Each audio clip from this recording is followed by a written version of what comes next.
बिस्मिल्लाहिर्रहमानिर्रहीम। अस्सलाम वालेकुम व्यूवर्स, आप देख रहे हैं डाइनिंग और ये मैं आपको टेस्ट करके बताती हूँ।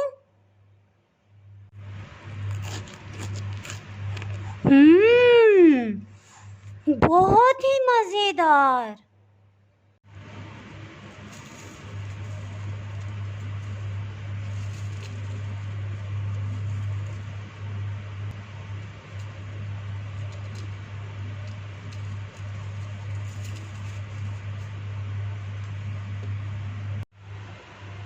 आज भी आपसे बहुत ही जायकेदार और खस्ता मिक्स वेजिटेबल पैटीज की रेसिपी शेयर कर रही हूँ।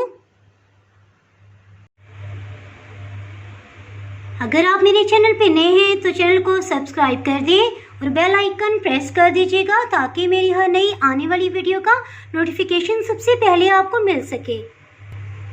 चलिए मैं आपसे शेयर करती हूँ कि रेसिपी मैंने किस तरह से बनाई है। जी, इस रेसिपी को बनाने के लिए दरमियाने साइज़ का एक आलू लिया है और इसे धो के उबाल लिया था और इसका छिलका उतार लिया है। इसको मैश कर लेंगे। इसके साथ ही एक पैन में 3 खाने वाले चम्मच कुकिंग ऑयल डाल देंगे। इसमें 1 चाय की चम्मच लहसुन अदरक का पेस्ट ये शामिल कर देंगे। 30 सेकंड के बाद ये लाइट गोल्डन कलर में आ गया है। 1 खाने वाला चम्मच मैदा शामिल कर देंगे। इसको 2 मिनट के लिए अच्छे से भून लेंगे। तकरीबन 1.5 मिनट हो चुका है और ये लाइट गोल्डन कलर में हो गया है। मैदे का कच्चापन ख़त्म हो गया है। इसके साथ ही इसमें आधा कप दूध शामिल कर देंगे। हीट को बिल्कुल लो कर देंगे। थोड़ा सा मिक्स कर लेंगे। इसमें लगातार चम्मच हिलाते हुए इसको भूनते जाएंगे इतना कि इसमें से दूध ख़त्म हो जाए। ये इस कंडीशन में आ गया है। इसके साथ ही इसमें स्पाइसेस ऐड करते हैं। नमक 1 चाय की चम्मच लेवल करके, अधकुटी सुर्ख मिर्च आधी चाय की चम्मच, चाट मसाला पाउडर आधी चाय की चम्मच। एक दफ़ा इसको मिक्स कर लेंगे। आप अपनी पसंद से कोई भी सब्जियां इसमें शामिल कर सकते हैं। मैं इसमें गाजर, प्याज, मटर और बंद गोभी शामिल कर रही हूँ। बंद गोभी 1 कप की मिकदार में है और आधा कप मटर है और प्याज तकरीबन 4 टेबलस्पून है। इसी तरह गाजर ये 2 खाने वाले चम्मच ली है, इसको शामिल कर देंगे।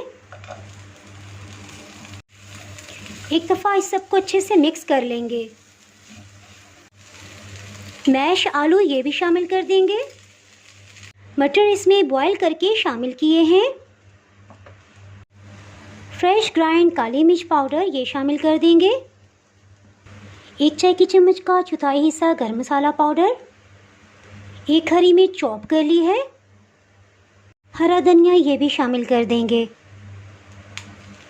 इन सबको चम्मच से अच्छे से मिक्स भी करते जाएंगे। इसके साथ साथ मैश भी करते जाएंगे। 2 मिनट के लिए दरमियानी आंच पे इसे कुक कर लेंगे ताकि इसमें सब्जियों की नमी सब ख़त्म हो जाए। ये तैयार हो गया है मसाला। इसके साथ ही चूल्हा ऑफ कर देंगे। इस रेसिपी में हम पफ पेस्ट्री का इस्तेमाल करेंगे। पफ पेस्ट्री की वीडियो मैं ऑलरेडी पहले अपलोड कर चुकी हूँ। अगर आप इसकी रेसिपी जानना चाहते हैं तो डिस्क्रिप्शन में मैं इसका लिंक दे दूंगी। पफ पेस्ट्री की डो को 3 घंटे पहले मैंने फ्रीज़र से निकाला था और अब ये रूम टेम्परेचर पे आ गई है। अब इसे इस्तेमाल करते हैं। सरफेस पे थोड़ा मैदा छिड़क लेंगे। इस पे डो को रख देते हैं। इसके साथ ही इसको बेल लेते हैं। रोटी की तरह बेलने से पहले इसको थोड़ा टैप कर लेंगे। इसको टर्न करेंगे और इस तरफ से भी इसको टैप कर लेंगे। अब एहतियात से इसको बेल लेते हैं।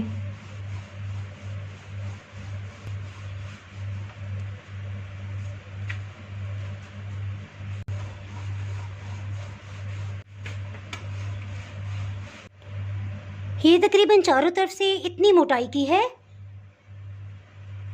इसका सबसे अहम पॉइंट कि किनारों के साथ साथ हम इस तरह से एक बारीक लेयर कटिंग कर लेंगे। इसकी वजह से इसकी तहें खुल जाएंगी, ये बहुत ही ज़रूरी है।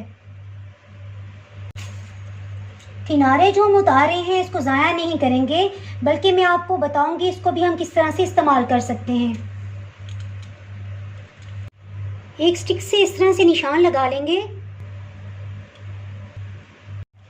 इसके दरमियान में सब्जियों की फिलिंग को रख देंगे। इसके किनारों को सील करने के लिए एक अंडा लिया है, इसे अच्छे से मिक्स कर लिया है।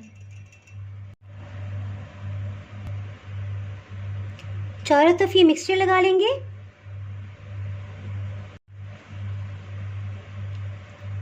इस तरह से इसको बंद कर लेंगे।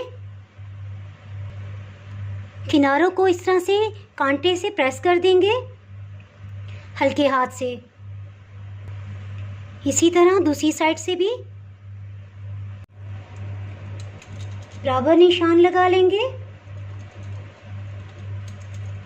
इसके सेंटर में भी वेजिटेबल्स की फिलिंग रख ली है। इसके चारों किनारों पे भी सील करने के लिए अंडे की कोटिंग करेंगे और इस पीस को उठा के इसके ऊपर रख देंगे। इसके चारों किनारों पे भी हल्के हाथ से इस तरह से कांटे से निशान लगा लेंगे। ये भी तैयार हो गई है। इन दोनों को साइड पे रखते हैं। एक कुकी कटर ले लेंगे। अगर आपके पास ये ना हो तो आप राउंड भी इस्तेमाल कर सकते हैं।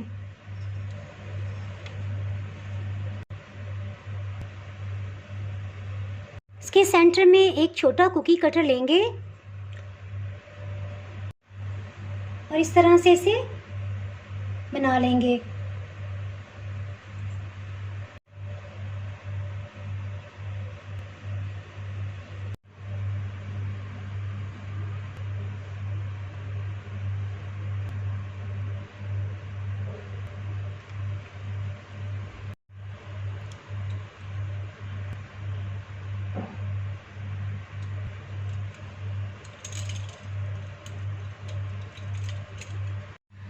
चारों कोनों से कटिंग करके सेंटर में अंडे के मिक्सचर को लगा देंगे। एक कोने को लेंगे और इस तरह से कर देंगे। इसी तरह इस कोने को भी टर्न कर देंगे।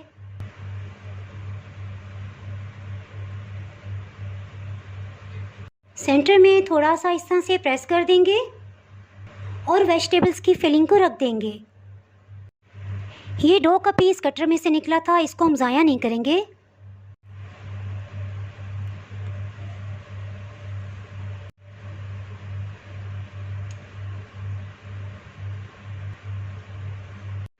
आइसक्रीम स्टिक लेंगे और इस तरह से इसे मोड़ देंगे।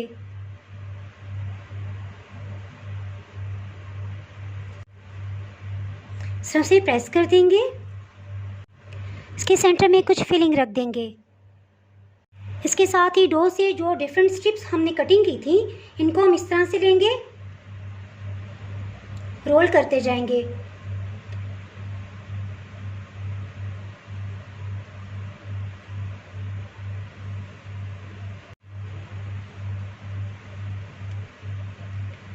थोड़ा सा प्रेस कर देंगे। वेजिटेबल फिलिंग के इस तरह से छोटे छोटे बॉल्स बना लेंगे।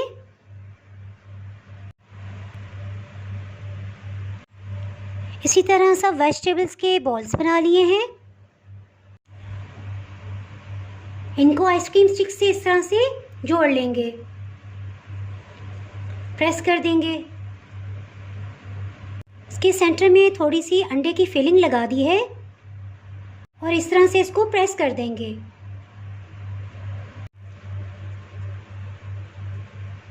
अगर आप पैन में बेक करना चाहते हैं तो 10 मिनट पहले उसे प्रीहीट कर लें हाई फ्लेम पे, और फिर मीडियम लो हीट पे इसे बेक कर सकते हैं। और अगर आप इलेक्ट्रिक ओवन में बेक करते हैं तो 180 डिग्री सेंटीग्रेड पे 10 मिनट पहले आप इसे प्रीहीट कर लें और फिर इसे बेक कर लेंगे। तकरीबन 35 मिनट में ये अच्छे से बेक हो गई हैं। इन पैटीज़ को बेक करने के लिए नीचे वाले रॉड्स ओवन के ऑन करके 35 मिनट के लिए बेक किया है और ऊपर से अच्छा कलर देने के लिए फिर ऊपर के रॉड्स 1 मिनट के लिए ऑन किए थे। अगर आपने मेरा चैनल अभी तक सब्सक्राइब नहीं किया तो भी सब्सक्राइब करें और बेल आइकन दबाना ना भूलें ताकि आपको मेरी हर नई आने वाली वीडियो का नोटिफिकेशन मिलता रहे। अगर आपको ये रेसिपी पसंद आई है तो लाइक करें और फ्रेंड्स एंड फैमिली के साथ शेयर करिएगा। आप कमेंट्स में ज़रूर बताइएगा कि आपको ये रेसिपी कैसी लगी। दुआओं में याद रखिएगा। अब इजाज़त चाहती हूँ। अल्लाह हाफिज़।